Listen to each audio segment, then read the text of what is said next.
A growing number of positive indicators are emerging from the real estate industry, providing confidence that the worst may be over for those markets that have been in decline for the past 12 to 18 months. It's worth noting that not everywhere in Australia has been in downturn lately, far from it. Our latest quarterly analysis of sales activity shows that 20% of suburbs and towns across Australia have rising sales volumes, and another 22% have consistent buyer demand. Only 11% of locations in our national analysis were classified as declining markets. And some of the notable markets that have had negative trends are now showing signs of improvement, notably in Sydney. The more positive trend is showing up in improved auction clearance rates and in price growth data.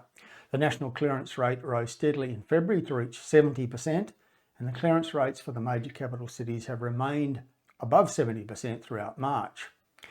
Now, price data from PropTrack, which is the research arm of realestate.com.au, shows that 6 of the 8 capital cities recorded increases in house prices during February, while CoreLogic recorded the first positive price outcome for Sydney in 12 months. And all indications are that the price data for March will be even more positive.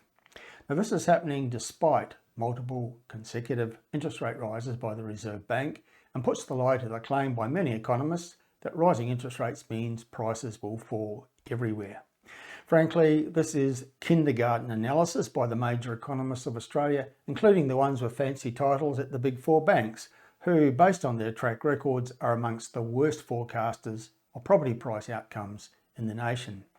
At Hotspotting, we believe there are other, bigger, more important factors in play other than what's happening with interest rates. And the biggest of those factors can be encapsulated in one word: shortage.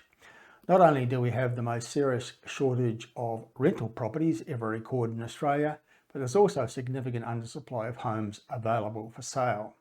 This is the most common complaint from real estate professionals across the nation, be they selling agents or buyers agents or investors, that there is very little stock on the market. The shortage of listings is a key reason why prices have remained solid in most markets across Australia over the past 12 months and have not collapsed in accordance with the dire predictions of economists and journalists. Some markets, notably in Perth, Adelaide and Darwin, have continued to record strong sales activity and price growth throughout the past 12 months and its repeated interest rate rises. And for those locations with less positive outcomes, the evidence continues to emerge that the tide is turning.